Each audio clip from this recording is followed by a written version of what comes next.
Bon, mes chers amis, c'est un immense plaisir de vous voir tous ici ce soir. Je pense que d'autres personnes vont encore arriver doucement, malgré le froid et malgré la saison qui n'est pas très clémente. Nous allons recevoir donc Gilbert Collard, que je remercie véritablement du fond du cœur d'avoir fait le déplacement jusqu'ici, même si c'est pas très loin de Marseille. Et nous allons pouvoir, j'espère, passer un moment privilégié, sachant qu'on essaiera de ne pas finir trop tard, parce que la neige étant annoncée, mais a priori qu'à partir d'1h du matin, on ne voudrait pas que certains soient inquiets à cause de ça. Donc, le sujet de ce soir était de parler de la loi française à l'aune de la loi européenne. Il était aussi prévu que vienne nous rejoindre Stéphane Ravier. Il s'excuse auprès de vous. Étant sénateur, il était tout à fait normal que, à côté de Gilbert Collard, donc député français et membre de la commission des lois, il puisse donner son éclairage, particulièrement quand tout à l'heure vous pourrez nous poser des questions, puisque nous avons souhaité que dans ce lieu, on puisse, qui est assez convivial, nous puissions vous donner la parole beaucoup, puisque je crois que ce sont des sujets qui vous intéressent tout particulièrement. En ce qui me concerne, je vais vous parler un petit peu de l'expérience de député européen et de dire un petit peu, je crois que ça doit vous intéresser, si ça ne vous intéresse pas, vous me le dites, c'est que comment la loi, les dispositifs législatifs s'élaborent au Parlement européen. Quelle est la place des députés dans toute cette machine et quelle est leur marge de manœuvre? Et existe-t-il véritablement une démocratie au Parlement européen? C'est la question qui se posera. Et puis, je finirai avec une vision des choses dont je n'arrive pas à me défaire, pour passer ensuite la parole à Gilbert et faire valoir que peut-être il n'y a pas de possibilité de faire concorder les dispositifs européens avec une loi nationale. Et que c'est peut-être là que nous devons nous opposer à cette construction européenne. Alors, pour être très pragmatique, mais je vais peut-être maintenant m'asseoir un petit peu, voilà comment ça se passe. Logiquement, vous le savez, il y a trois organes principaux à les institutions européennes, à savoir le Conseil, qui est le Conseil des ministres dans chaque ministère, qui représente ce que l'on appelle les États membres, les 28 États membres, bientôt 27. Il y a la fameuse Commission européenne, qui est toute puissante, avec ses commissaires qui sont nommés après des enquêtes toutes particulières et qui finissent par être acceptés pour être donc les grands rapporteurs des dispositifs législatifs. Et puis il y a le Parlement européen, où siègent 755 députés des 28 pays au prorata de leur population. Vous savez que nous allons bientôt rentrer en élection européenne et au fur et à mesure, vous vous rappellerez mes propos, vous comprendrez mieux comment les choses se déroulent. Alors, qu'est-ce qui se passe pour établir la loi? Ce qu'il faut savoir, c'est que l'initiative législative appartient à la Commission européenne. Voilà, je crois qu'à quelque chose près, parfois, certains députés, certains groupes qui ont des très gros moyens peuvent impulser fortement un dispositif législatif, mais en fait, le Conseil des ministres de l'Europe et les députés européens ont un pouvoir d'impulsion qui est d'impulsion politique.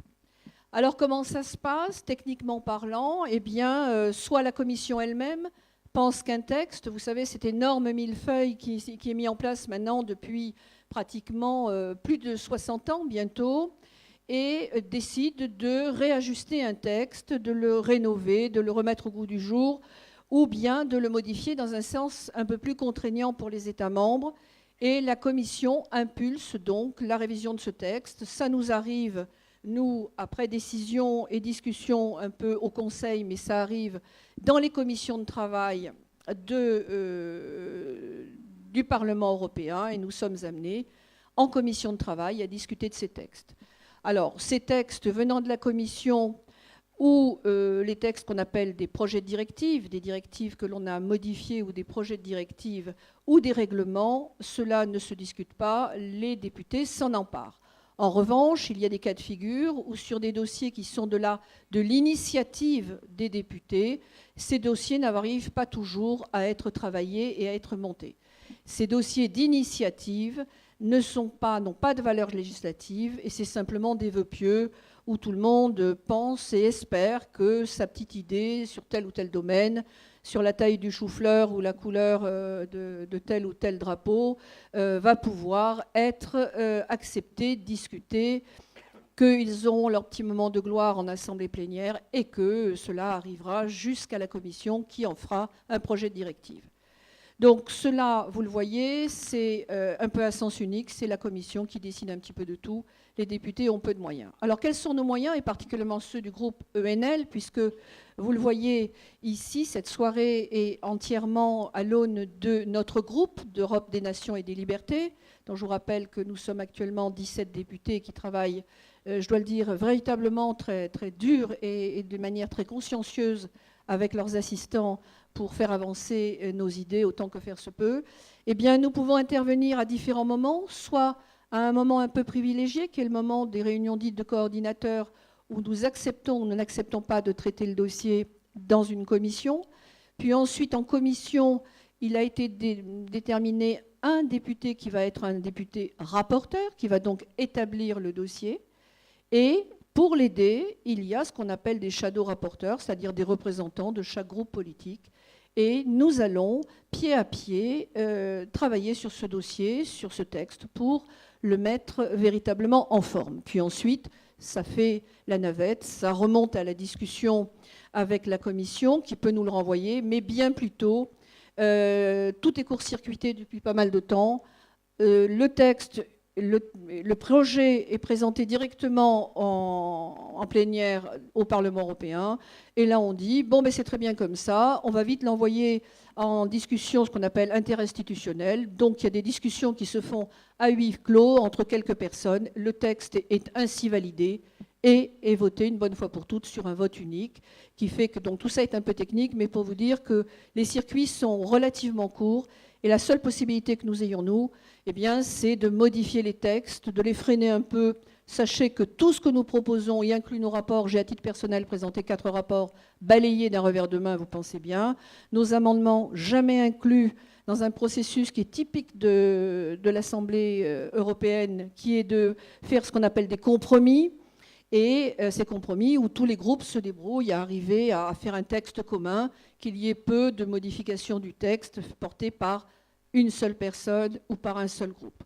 Et au total, nous pouvons, et nous avons eu quelques petites victoires, être arbitres en commission de travail, où on arrive à faire tomber des textes ou passer des textes qui nous semblent un peu assouplir la loi française quand à l'arrivée, et c'est Gilbert qui vous en parlera, quand à l'arrivée, les directives sont mises en application en droit national. Donc il y a 2 textes à la sortie qui vont s'imposer aux États-nations. Il y a les règlements. Les règlements s'imposent, quoi qu'il arrive, dans tous les rouages législatifs français. Ils s'imposent sans discussion et ils sont d'application immédiate dès l'instant qu'ils sont promulgués. Et puis les directives, vous en entendez parler beaucoup, la directive des travailleurs détachés, toutes sortes de textes dont vous entendez parler au fur et à mesure.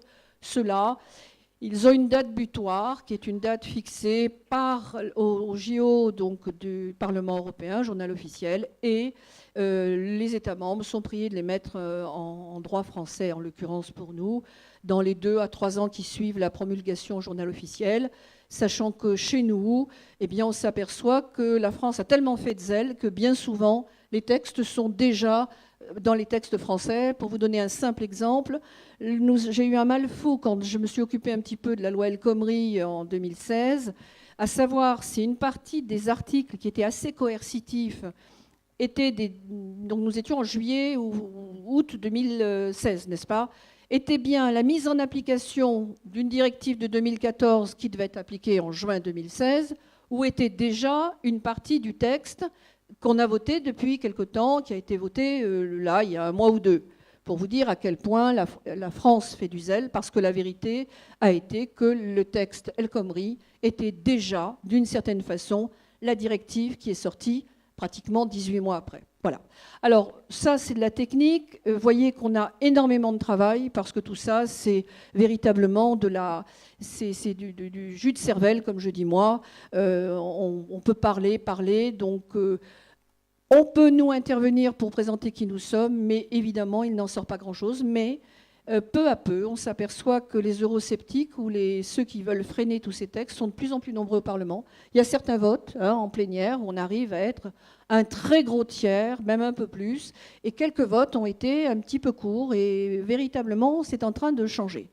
Simplement, deuxième point, vous vous apercevez que là-dedans, il n'y a pas beaucoup de démocratie. Peut-être que dans les questions tout à l'heure qui seront posées, on reviendra là-dessus.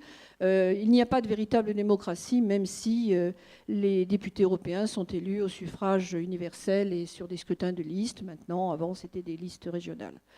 Pourquoi, selon moi, tous ces textes et ces dispositifs législatifs européens ne constitue pas l'Europe que nous voulons et qu'il faudrait sans doute faire autrement. D'ailleurs, c'est bien pour ça que nous sommes contre cette Europe-là et pas contre l'Europe en général et entre autres l'Europe des nations et des libertés telles que nous le prenons, qui sont donc des associations de pays qui s'entendent entre eux par des traités internationaux et des discussions de coopération permanente.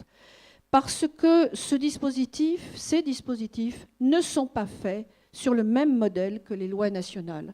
Ce n'est pas fait pour que des personnes d'un même pays puissent vivre de manière agréable, de manière harmonieuse et en évitant les conflits qui donc doivent être résolus par la loi.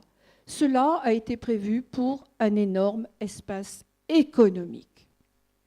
C'est un espace économique qui est prévu de très longue date, qui s'est construit pratiquement déjà tout de suite après la Deuxième Guerre mondiale, puisqu'on en a eu des prémices. Et il y a un épisode dont je voudrais vous parler très rapidement, parce que ça m'a interpellée. C'est tout simplement l'exil de la grande-duchesse Charlotte du Luxembourg. Quand elle est partie en juin 1940, elle est restée un peu à proximité, en particulier dans la France libre du sud de la France, puis le Portugal. Mais sa famille était déjà partie en Amérique du Nord, avait été accueillie par Roosevelt. Elle est allée là-bas, aux USA. Elle a beaucoup, beaucoup discuté avec Roosevelt, puis elle est partie au Canada et elle est partie ensuite à Londres, où elle est restée longtemps au titre de la résistance. Sauf que quand elle est rentrée, on a quand même créé le Benelux, tenez-vous bien, en novembre 1944.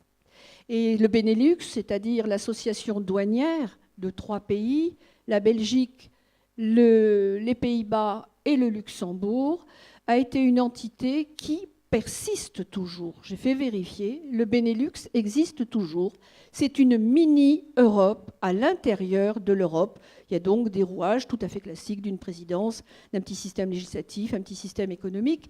Et ça se veut être le laboratoire de l'Europe. J'ai même appris, ce que je ne savais pas, je l'ai appris aujourd'hui, qu'il y avait même une petite union monétaire qui existait dans l'entre-deux-guerres entre le Luxembourg et la Belgique, preuve que tout cela est prévu très longtemps. Et pourquoi je vous dis ça? C'est que manifestement, quand on voit la construction européenne, à tout le moins pratiquement de 57 traités de Rome, mais quand même, quand on voit que ce fameux Benelux s'est créé virtuellement en 1944, effectivement en 1948, avec révision cinquantenaire, c'est-à-dire 1998, et par la suite a toujours persisté, et qu'on met en parallèle le plan Marshall qui a pu fonctionner à partir de 1947 grâce à un outil qu'on a appelé le GATT, qui précisément 50 ans après, pile poil, en 1997, est devenue l'Organisation mondiale du commerce. Je ne vois pas comment on peut voir l'Europe autrement que comme une énorme machine économique, qui ne le cache pas d'ailleurs, mais qu'on ne vienne pas nous dire que les directives et les règlements sont là pour harmoniser, permettre une vie agréable entre toutes les personnes, ces 550 millions de personnes que nous représentons au Parlement européen. Et bien entendu, on se dit que derrière tout ça, il y a évidemment des intérêts internationaux et que du même coup, on ne peut pas faire entrer au forceps dans la loi française et dans les lois nationales un dispositif qui n'est pas prévu précisément pour une harmonie humaine, mais uniquement, presque uniquement, à tout le moins, pour faire des affaires. Et à ce titre-là, comme notre famille de pensée est toujours à dire et à redire que l'économie doit être au service de l'homme et non l'inverse, il est évident que ces lois européennes ne peuvent pas nous convenir. Voilà. Ce qui ne nous empêche pas, nous ne souhaitons pas être donc en opposition permanente. C'est à peu près comme à l'Assemblée nationale, c'est pas parce que vous êtes la minorité que vous devez être contre tout systématiquement, ou bouder le système parce qu'il ne vous convient pas. Dans ce cas-là, il faut refuser votre mandat, il faut jouer le jeu le mieux possible, justifier au maximum notre présence pour que vos votes puissent avoir une signification. Et en tout état de cause, c'est ce que nous essayons de faire le mieux possible dans le groupe de l'Europe et des Nations avec tous mes collègues députés européens. Et c'est pour ça qu'à l'aune de cette lecture, Gilbert, veux-tu nous dire, si tu veux bien, comment toi tu reçois ces dispositifs et comment tu peux arriver à les freiner à ta façon avec nos amis députés et Marine Le Pen, les freiner à l'Assemblée nationale. Et merci, bravo pour tout ce que tu as dit, il faut l'applaudir. Merci, Joëlle, de ton exposé qui a été très, très, très riche, très, très instructif. Alors, comment répondre à ta question? Moi, la séance qui est consacrée à l'adoption systématique des directives européennes, je la boude. Je n'y vais pas. Voilà. De toute manière, mon vote ne servirait à rien et c'est ma manière d'exprimer mon mépris à cette discipline systématique qui soumet le Parlement au rôle de chambre d'enregistrement. Alors on va essayer de réfléchir un peu sur la manière dont la souveraineté parlementaire est aujourd'hui complètement méprisée par l'autocratie européenne. Je vous le dis tout de suite, je ne suis pas un adversaire borné de l'Europe. Je sais que depuis Charlemagne, on poursuit le rêve d'une Europe. Et géographiquement, culturellement, historiquement, je suis européen. Il a fallu le traité de Verdun, après le décès de Charlemagne, pour que l'Europe se disloque. J'étais peu de temps à Verdun, et quand on est sur l'ossuaire de Douaumont, on ne peut que se dire que c'est une bonne chose qu'on ait enfin fait la paix. Mais j'oserais ajouter, aurions-nous été encore capables de faire la guerre? Non. Mais on a été capable de transporter les guerres un peu en Europe et surtout ailleurs, avec des impacts en Europe qui sont terrifiants du point de vue du terrorisme. Quand j'entends ces blaireaux de bénitiers européens nous dire avec cette espèce de systématisme langagier que l'Europe nous a évité des guerres. Comment vous voulez qu'on fasse encore la guerre à l'Allemagne? Mais votre paix, elle est jonchée des morts du Bataclan, des morts de Nice, de Marseille et d'ailleurs. Parce que votre paix, elle a méprisé les frontières. Bon, ce serait un autre débat et on pourrait largement l'évoquer. Mais ce qu'il faut comprendre, c'est qu'il y a deux manières d'aborder la question de la souveraineté. On va le faire rapidement parce que je n'ai pas envie de vous saouler pendant des heures. Le mieux, c'est qu'on puisse débattre. Il y a un aspect statutaire et il y a un aspect législatif. Mais d'abord et avant tout, qu'est-ce que c'est que la souveraineté? On dit que le peuple est souverain. On dit que le parlementaire représente la nation. Vous savez qu'on n'est pas parlementaire d'une circonscription. On est parlementaire de la nation. On est député de la nation. Je ne suis pas député du Gard, je suis député de la nation. La souveraineté, c'est quoi, si on prend la définition la plus classique? C'est l'attribut du souverain. Or, on dit que le peuple est souverain.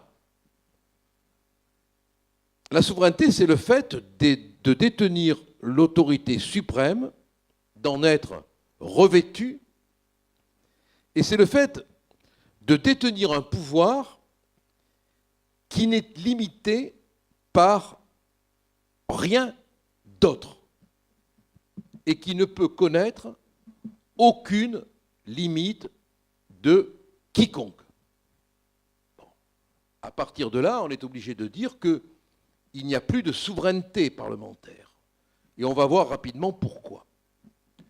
D'un point de vue statutaire, je m'excuse, mais je vais vous confier, ne le répétez pas, ma définition de l'homme politique. Un intermittent du spectacle.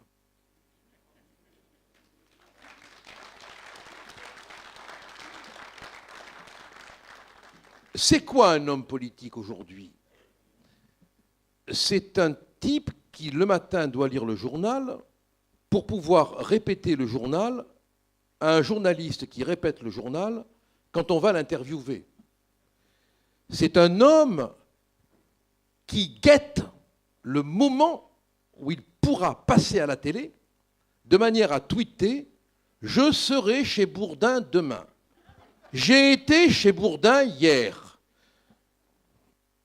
Ou bien qui va à la salle des 4 colonnes, c'est la salle où se trouvent les journalistes, pour espérer l'aumône d'un micro qui viendra vers sa bouche absolument sublime pour lui permettre d'articuler l'évidence du jour. Alors on a chacun nos évidences. Il y a l'évidence d'extrême gauche, il y a l'évidence de gauche, il y a l'évidence de droite momolle, il y a l'évidence de droite forte, la nôtre. Bon, il y a l'évidence... D'En Marche, c'est tellement évident que ce n'est plus une évidence, quoi. Bon. Et chacun y va. Et puis, quand on a dit ce qu'on devait dire et qu'on est content parce qu'on est passé à la télé, on a fait son boulot d'homme politique. Parce que je veux dire un truc, c'est crevant d'aller à la télé. Non, mais il faut préparer sa fichette. Il faut pouvoir parfois aller d'un endroit à un autre rapidement. Il faut éviter de faire un lapsus. C'est-à-dire que Mélenchon, il fait frotte dans le dos quand il dit que Mme Obomo, elle est antiraciste et antisémite, quoi. Bon. Alors, il va falloir qu'ils s'en remettent tous les deux, hein. Vous me direz, quand Le Pen avait dit je suis pour la peine de mort, il n'avait pas fait mauvais non plus, hein. Mais ça, bon, on est tous à la merci d'un lapsus. Mais voilà ce que c'est devenu l'homme politique, franchement. Y a-t-il de la création? Y a-t-il de l'imagination? Y a-t-il de l'innovation? Y a-t-il du courage? Non. Chez nous, oui. Du reste, on le prouve. On va en correctionnel pour un tweet répondant à Bourdin qui nous comparait à l'État islamique. Hein.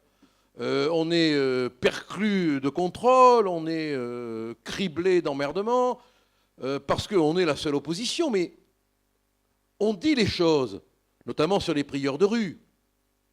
J'ai posé la question à M. Colomb, qui m'a répondu, Néfertiti, tremblotant, voûté comme une scoliose, qui a répondu complètement à côté de ma question, mais ça n'empêche que les députés d'En Marche se sont levés pour l'applaudir, parce qu'ils sont, comment pourrais-je dire, mécaniquement applaudisseurs. Dès qu'il y a un ministre d'En Marche qui parle, ils applaudissent. À tel point qu'un jour, un député d'En Marche, l'ancien patron du GIGN ou PN, je ne sais plus, leur a dit « Mais avant de m'applaudir, attendez que je parle. » Faut le voir pour le croire, hein. Alors voilà pour l'aspect statutaire, et je conclurai cet aspect par une anecdote. Mais l'anecdote, vous savez, anecdotia, les Grecs y accordaient une importance considérable. Ils pensaient que c'était le mode d'expression synthétique d'une réalité. Quand j'ai été élu député, j'étais vachement fier d'avoir la cocarde. un peu comme le taureau de service ou la vache labellisée. Non, mais on est fiers quand on se... Hein, bon, maintenant, je ne la mets plus. Quand on sort de l'Assemblée avec un chauffeur de l'Assemblée, normalement, la cocarde est sur le véhicule. Ils ne la mettent plus. Non. Pourquoi? D'abord parce qu'on prend des coups de pied dans la bagnole. Ensuite, parce que les essuie-glaces sont fatigués de balayer les crachats qu'on reçoit sur la vitre. Je ne plaisante pas, hein. Et enfin, parce qu'on en a marre de se faire verbaliser sous prétexte qu'on est un véhicule de l'Assemblée. Voilà où on en est, quoi. Alors, on peut le prendre en rigolant, mais ce n'est jamais très bon signe quand la représentation dite nationale est à ce point détestée. Voilà. Du reste, moi, mon honneur, c'est qu'on me dit maître et non pas monsieur le député. Même dans l'hémicycle. Valls, le jour où il m'a traité de fasciste, il m'a dit maître, vous êtes un fasciste. Je lui ai dit mais vous en êtes un autre, mais vous n'êtes pas maître. C'est resté. C'est resté, oui. Alors, ça, c'est l'aspect statutaire. Bon. Alors, en sachant quand même, pour le compléter, tu me fais signe hein, quand je dépasse le temps, parce que moi, je suis une machine à parler. Quand tu auras épuisé mon honoraire, je m'arrêterai, voilà. Non, mais nous t'avons aussi invité pour t'entendre. Non, mais je ne voudrais pas trop vous fatiguer. Je ne sais plus ce que je voulais dire quand elle m'a interrompu. Hein? Législative, voilà. L'aspect législatif t'intéresse, toi, oui, évidemment, oui, évidemment, oui. Ah oui, non, je voulais vous dire un truc. Sur le statutaire, complémentairement, on est fliqué maintenant.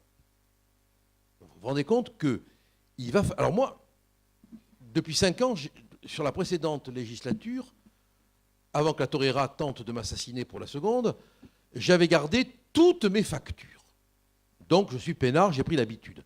Mais vous vous rendez compte qu'on va devoir tout conserver. Alors ils vont nous faire une liste des dépenses auxquelles on est autorisé. Bon, ça n'empêchera pas les escrocs de trafiquer. Hein. Bon. Rappelez-vous Cahuzac. Hein, bon.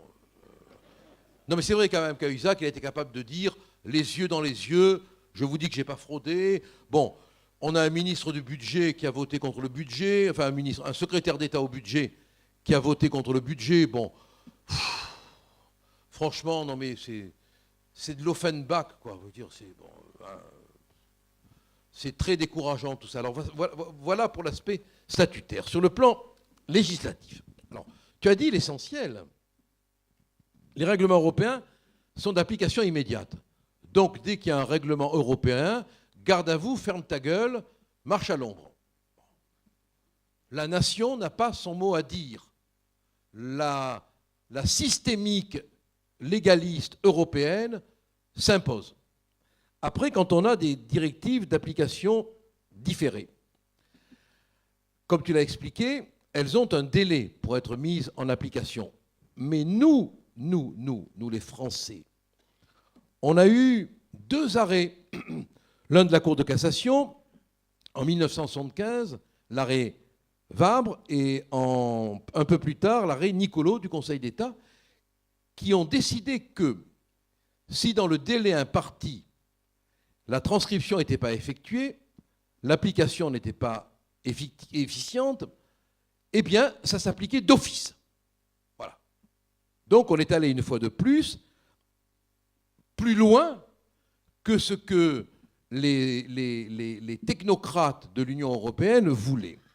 On a la séance, comme je vous le disais tout à l'heure, de transposition des directives européennes. C'est une journée entière.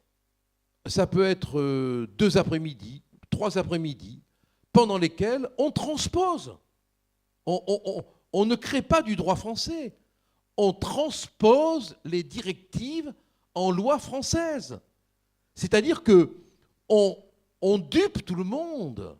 Là, dans l'histoire du monde méditerranéen, quelle a été la plus grande révolution démocratique?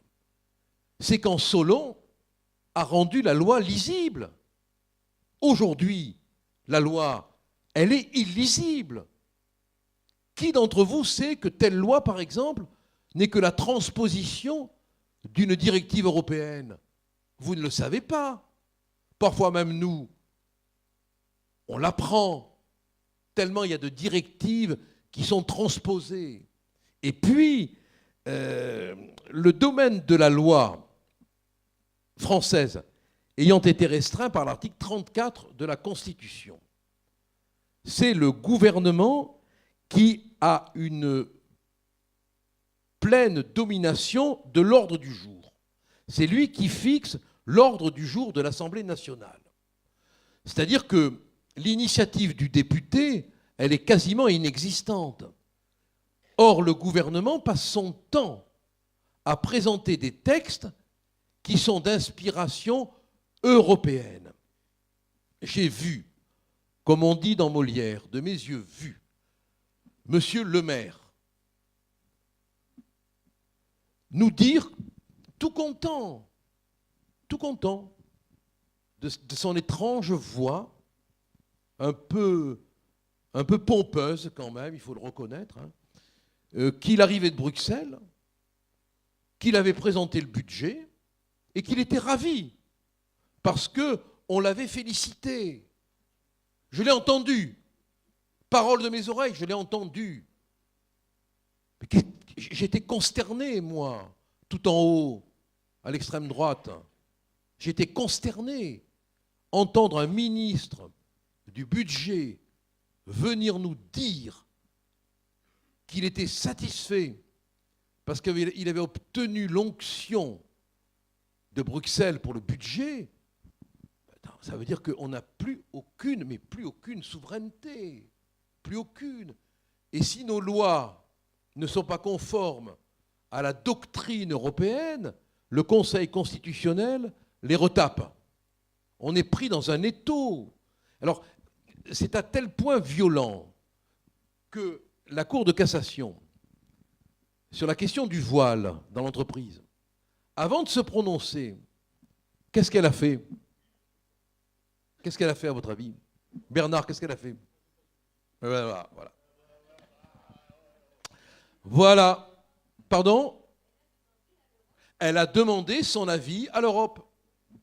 Et quand elle a reçu l'avis de l'Europe, elle a rendu son arrêt, qui est la copie de l'avis de l'Union européenne. Alors quand on a la plus haute juridiction française, qui n'est pas capable de prendre une décision sans avoir la permission de l'Union européenne, quelle souveraineté on peut avoir? On n'a plus de souveraineté budgétaire. On n'a plus de souveraineté législative. On n'a plus de souveraineté judiciaire. On est complètement soumis à l'Union européenne. Et d'où pourra sortir la renaissance de notre liberté? Parce qu'encore une fois, il ne s'agit pas de faire un procès imbécile à l'euro ou à l'Europe. Il s'agit de rester un peuple libre, libre de ses lois, libre de ses frontières. Quand la commission des lois se réunit, j'en fais partie, mais je vais partir de cette commission parce que le niveau est devenu vraiment trop scolaire, quoi. Bon. On se réunit pour discuter d'un texte, mais bon, on n'innove en rien, tout est préparé, tout est structuré par les ministères.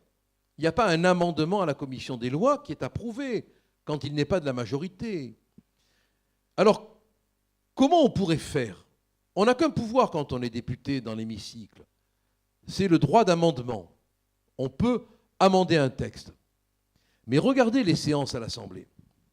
Quand l'opposition présente un amendement, le président dit amendement rejeté sans même regarder.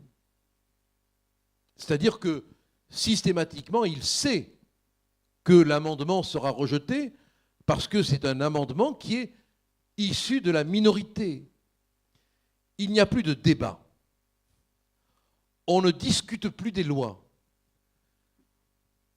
On fait semblant d'occuper le terrain oratoire pendant des heures et des heures.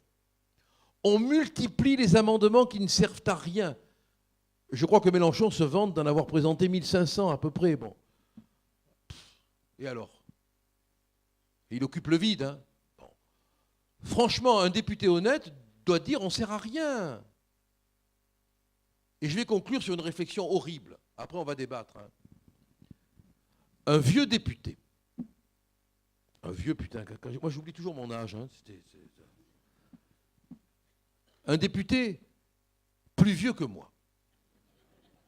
Il y en aura toujours, hein, bon, parce que, hein, bon, hein, qui là a été battu par une jeunette complètement ignorée d'En Marche. Me disait, tu sais, Gilbert, on entre républicain au Parlement, on en sort monarchiste.